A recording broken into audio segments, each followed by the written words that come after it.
Bismillahirrahmanirrahim. Assalamualaikum warahmatullahi wabarakatuh. Alhamdulillahirabbil alamin wassalatu wassalamu ala asrofil anbiya wal mursalin wa ala alihi wa sahbihi wasallim. Asyhadu an la ilaha illallah wa asyhadu anna Muhammadan abduhu wa rasuluhu la nabiyya ba'da. Alhamdulillah subhanallah wa la ilaha illallah Allahu akbar. Alhamdulillah, senang sekali kita bisa bertiga kumpul di sini. Ini momen yang langka. Tadi saya jelasin ke panitia, sayang kalau dapat tempat sekecil ini ya. Seharusnya momen yang seperti ini harusnya pesertanya lebih besar lagi. Agar apa? Efek dari perubahannya besar. Jadi kalau yang datang segini sayang. Saya bilang sama panitia, kata mereka nggak ada tempat ya, nggak ada tempat di Bogor. Tapi setahu saya tempat di Bogor sangat banyak. Tinggal masalahnya dananya ada apa enggak kan gitu. Iya, di Bogor banyak karena saya orang IO, saya hafal tempat-tempat dimanapun ya. Nah, jadi tadi sudah dijelaskan Ustadz Felix tentang bagaimana fitrah cinta, kemudian bagaimana kemudian cinta dinodai. Dan bahkan Bang Inu, Bang Wisnu sudah jelaskan. Jadi Bang Inu itu panggilan sayang ya. Jadi panggilan sayang kita ke beliau itu Bang Inu. Bang Inu juga udah jelaskan ke kita bagaimana kemudian bagaimana kemudian cinta itu ternyata luar biasa efeknya. Baik kemudian efek negatifnya maupun efek positifnya. Bahkan saya jadi teringat ketika cinta itu bisa membuat segala-galanya menjadi indah, tapi juga cinta bisa membuat segala-gala menjadi sangat-sangat nista, bahkan keji. Saya masih ingat peristiwa tahun lalu ketika terjadi namanya segitiga cinta. Jadi si A dengan si B itu pacaran. Ya. Si A, si B pacaran, kemudian mereka saling cinta, kemudian bahkan sudah pernah melakukan aktivitas orang sebelum nikah, ya, orang-orang yang sudah menikah. Kemudian yang si C ini naksir sama si A. Maka kemudian si A dan si B ini diputuslah cinta si B, nyambunglah si A dengan si C. Tapi problemnya nggak sesimpel itu. Ternyata cinta juga bisa membuat segala-galanya menjadi gelap. Apa yang terjadi? Maka si A dan si C berkomplot kemudian untuk membunuh si B. Caranya gimana? Caranya adalah tangan kakinya diikat, ya, kemudian mulutnya disumpal dengan kertas koran sampai kertas korannya memenuhi hingga rongga-rongga paru-parunya. Sehingga perempuan ini tidak bisa bernafas. Selesai? Tidak. A yang dulu pernah pacaran lama dengan si B dan mengaku cinta sejatinya adalah si B dan tidak akan pernah berubah, ternyata lebih keji dari apa yang dia sangka. Apa yang terjadi? Di listrik, teman-teman. Ya, udah diikat, mulutnya disumpal kertas koran, akhirnya di listrik. Ketika di listrik gimana? Maka gosonglah sebagian badan orang yang katanya pernah dicintainya ini. Apa yang terjadi? Ketika kemudian si B gosong badannya kemudian di listrik dan akhirnya meninggal di tempat, maka si A dan si C membawa mayat si B naik mobilnya. Naik mobil si B. Begitu mobilnya naik, ternyata di jalan bertemu dengan salah satu teman si A dan si B. Di stop. Sebentar, mau kemana bro? Tanya aja yang belakang. Tanya yang belakang, si C ngomong. Dibuka kacanya, seret. Mau kemana? Ini bawa mayat jalan-jalan. Apa yang terjadi? Si temannya ini bilang, enggak, bukan mayat, orang lagi tidur mayat. Gimana sih kamu bercandanya? Ya udah kalau lu nggak percaya, kacanya ditutup. Akhirnya terjadi apa? Mobilnya lewat di tengah jalan tol, si B dibuang di tengah jalan begitu saja, seperti membuang sampah. Selesai? Belum. Maka kemudian si A dan si C pulang, si B akhirnya mayatnya ditemukan dan akhirnya disemayamkan di rumah duka. Besok harinya pada saat mau dimakamkan, A dan C datang. Dua-dua mengatakan, kami ikut berduka cita atas wafatnya si B. Sebagaimana Bapak dan Ibu tahu, saya sangat mengenal karakter B dan saya sangat-sangat menyayanginya sampai kapanpun. Coba, pernah nggak ada cinta di antara mereka? Pernah ada cinta? A dan B? Pernah. Tapi kemudian kenapa bisa seperti itu? Nah itu tadi, cinta itu bisa menyulut energi luar biasa, cinta bisa merubah dunia, tapi melalui cinta juga orang bisa juga menjadi orang-orang yang paling keji yang gak pernah kita sangka. Maka pesan saya adalah, kalau kita hari ini menyuarakan ya sejenis udah putusin aja, kemudian udah nikahin aja, atau apapun putusin pacaran sekarang, dan itu tidaklah terlalu efektif. Kenapa saya katakan tidak terlalu efektif?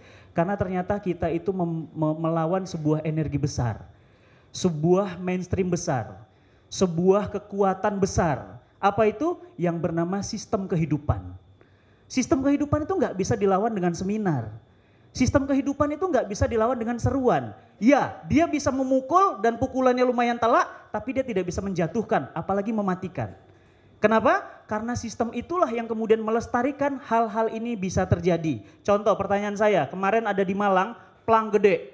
Tulisannya apa? Siapa yang pasangannya nyewa di kamar ini, pasangannya pacarnya menyewa di hotel ini, maka kemudian dapat diskon 50%. Kira-kira banyak nggak di tempat lain yang seperti ini? Banyak, kebetulan aja disorot di Malang. Akhirnya kemarin dijatuhkan. Kemudian muncul lagi isu Silver Queen isinya kondom. Banyak nggak di tempat lain? Banyak. Pertanyaan saya, mau berapa banyak kita ngadakan seminar? Mau berapa banyak kita kemudian mengadakan selebaran-selebaran? Mau berapa banyak kemudian kita melakukan siaran di radio dan di TV semuanya? Nggak akan ada. Bahkan Bunda Eli Risman pagi-pagi tadi langsung WhatsApp saya. Beliau bilang apa? Ustadz, mohon dukungannya untuk salah satu menteri kita, menteri sosial ya, kalau nggak salah tadi, menteri sosial. Beliau bilang apa? Beliau sekarang sedang dibully, beliau diserang hanya gara-gara dukungan beliau untuk menghentikan pornografi pornoaksi di Indonesia. Artinya apa? Betapa besar energi itu yang harus kita lawan. Artinya kalau kemudian kita tidak mengetahui sumber masalahnya, maka ibarat dulu saya pernah sakit lever. Pertama tahun 97 saya ngaji, saking semangatnya, saking luar biasa semangatnya, nempelin pamflet kemana-mana, ngisi kajian diisi. Akhirnya saya jatuh sakit, pada saat sholat Idul Fitri saya jatuh pingsan. Kenapa? Ternyata saya kena lever. Lever itu sakit kuning, ya orang bilang sakit kuning. Matanya kuning, kukunya kuning, buang air kecilnya kuning, termasuk giginya kuning. Itu enggak sikat gigi ya. Nah, semuanya kuning. Apa yang terjadi? Kemudian dibawa ke dokter. Dokter bilang apa? Wah, kamu ini bahaya nih. Kenapa? Hati kamu ternyata bengkak. Sirosis. Tahu sirosis ya? Jadi hati itu bengkak. Saya tanya sama teman saya, tolong dong belikan. Kata dokter sih saya hati sirosis. Ini obatnya apa? Tapi saya nggak mau, lama banget. Saya bilang apa? Kepala saya pusing. Dibelikan Panadol, Mbak. Saya minum Panadol. Muntah, makan dikit muntah. Teman datang satu lagi, ngasih apa? Antimo. Akhirnya minum antimo. Selesai itu apa lagi? Tangan saya kuning. Akhirnya dia bilang apa? Wah, ini harus banyak-banyak makan zat-zat yang banyak merah supaya kukunya merah. Akhirnya apa? Dimasain bayam merah. Akhirnya dibuatin wortel, jus semuanya supaya merah lagi. Ternyata apa? Saya muntah-muntah nggak selesai. Bahkan mohon maaf ke belakang terus. Kenapa? Karena kebanyakan makan sayur-sayuran. Selesai masalahnya? Nggak selesai, saya nggak bisa tidur, dibelikan obat tidur sampai 4. Pertanyaan saya, kalau saya teruskan dengan cara seperti ini, apa yang terjadi dengan saya? Apa yang terjadi? Mati saya, kenapa? Kebanyakan minum obat, begitupun sekarang, banyak solusi yang ditawarkan. Tapi ternyata apa? Problem utamanya yang kalau kita lihat, kenapa ini bisa terjadi? Tahu Hitler? Tahu Hitler? Apa kata Hitler? Kebenaran itu adalah ya keburukan yang sering diulang-ulang. Kebenaran itu akan jadi kebenaran jika keburukan itu diulang-ulang. Pacaran itu diulang terus dikatakan sehingga orang yang tidak pacaran dikatakan nggak normal. Apa lagi?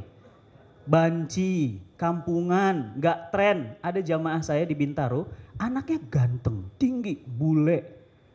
Ibunya resah, curhat ke saya, Ustadz anak saya tuh nggak mau pacaran. Loh bagus, nggak tahu Ustadz, aku sih bukan apa-apa dia nggak mau pacaran, katanya dia mau nikah aja. Jadi akhirnya Ustadz aku bawa ke psikolog. Terus gimana Bu? Akhirnya Bu, Masya Allah Ustadz psikolognya cerita. Kenapa? Bu, bukan anak ibu yang gila, ibunya yang gila. Saya bilang kan, saya udah bilang ibu yang gila. Ternyata apa? Anaknya itu diceramahin, diidentifikasi sama psikolog, psikolognya malah kemudian didakwahi sama anaknya. Ya. Kenapa? Karena anaknya tersadarkan dan tersadarkan itu ya itu tadi efek seminar, efek baca buku dan yang lainnya. Tapi itu berapa efek? Ternyata apa? Kenapa kemudian pacaran menjadi lifestyle? Kenapa kemudian dia jadi mainstream? Karena kemudian dia dibudayakan, dikembangbiakkan. Oleh apa? Sistem kehidupan. Sistem kehidupan apa? Sistem kehidupan sekularisme. Apa itu sekularisme? Saya sering bilang sekularisme itu Allah itu disembah, tapi peraturan Allah dianggap sampah. Allah dibilang apa? Allahu Akbar, inna solati wa nusuki wa mahyaya wa mamati lillahi rabbil alamin. Di mana? Di masjid. Begitu keluar gimana? Yang perempuan, gerah.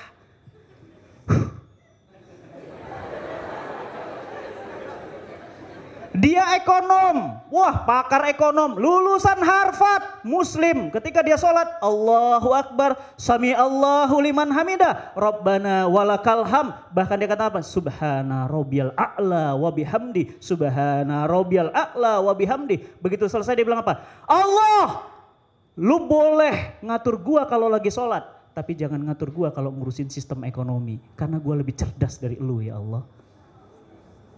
Itu namanya apa? Sekuler.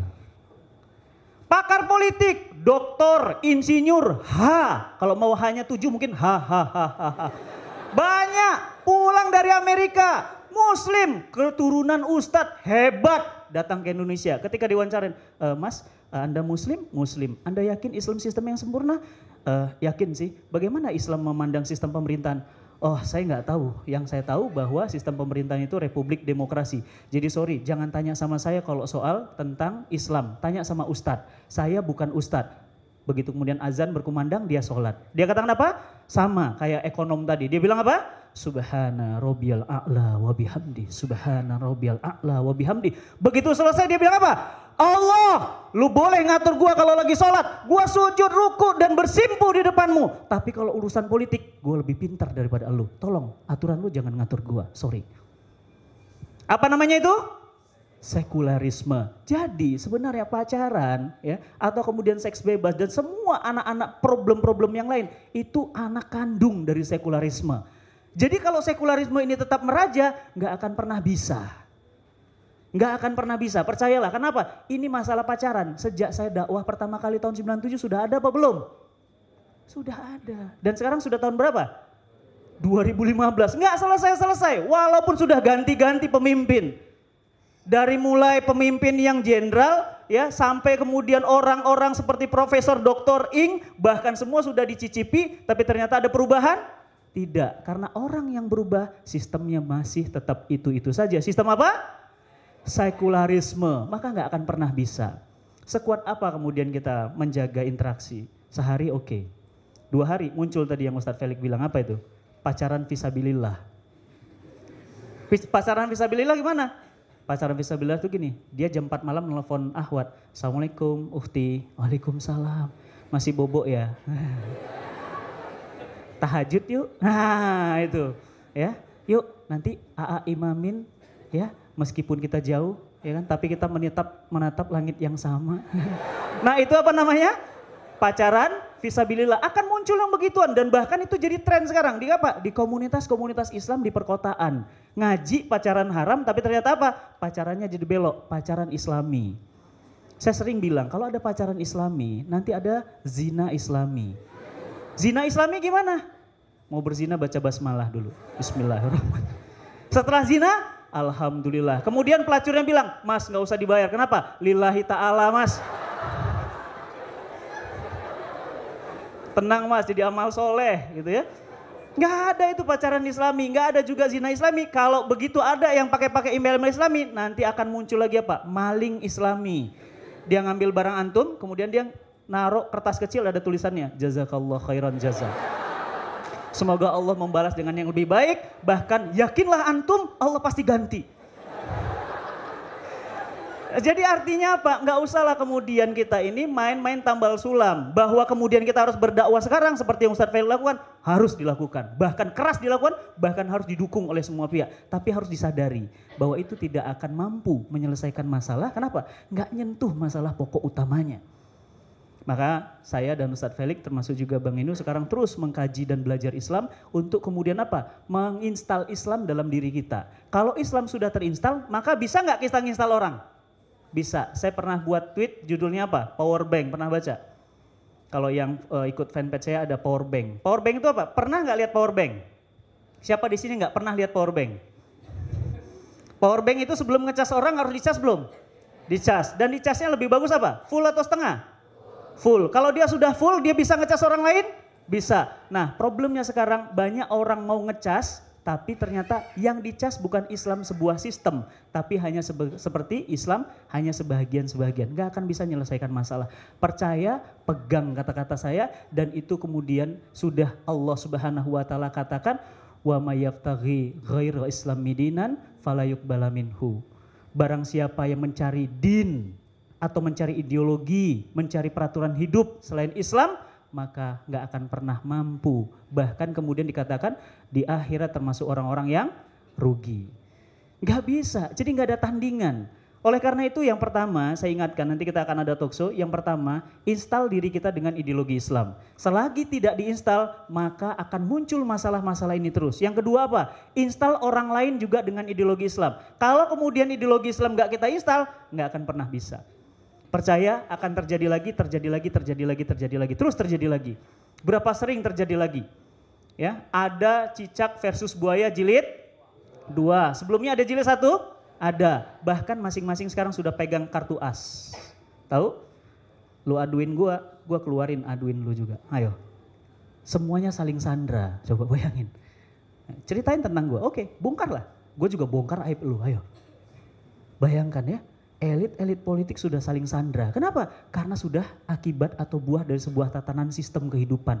Inilah yang Rasulullah SAW ubah ketika kemudian datang ke Mekah dan menjadi Madinah An-Munawwarah. Apa? Install Islam ideologi, kemudian Islam ideologi itu diterapkan secara kafah sempurna dalam kehidupan sehari-hari. Nah ini yang gak banyak difahami. Nah maka saran saya yang pertama ngaji. Nah saya dulu waktu di IPB saya ngaji dengan BKIM. Ini teman-teman yang ngundang hari ini teman-teman BKIM. Saya anjurkan teman-teman ngaji ke sana. Ustadz Felix Xiao juga lulusan dari BKIM. Bahkan beliau aktif selama itu saya ingat banget ya, setelah kemudian masuk Islam luar biasa beliau nih ya. Ngaji, ngisi pengajian sampai-sampai apa coba? Jamaahnya bubar gitu ya. Saya masih ingat banget saking semangatnya. Kenapa? Iya bayangin ya, doa kafaratul majelis nggak hafal ya, doa pembuka nggak hafal tapi berani ngisi gitu ya. Nah tapi subhanallah ya sekarang sudah banyak berubah ya. Sekarang ganteng-ganteng soleh gitu. Bukan ganteng-ganteng serikaya ya.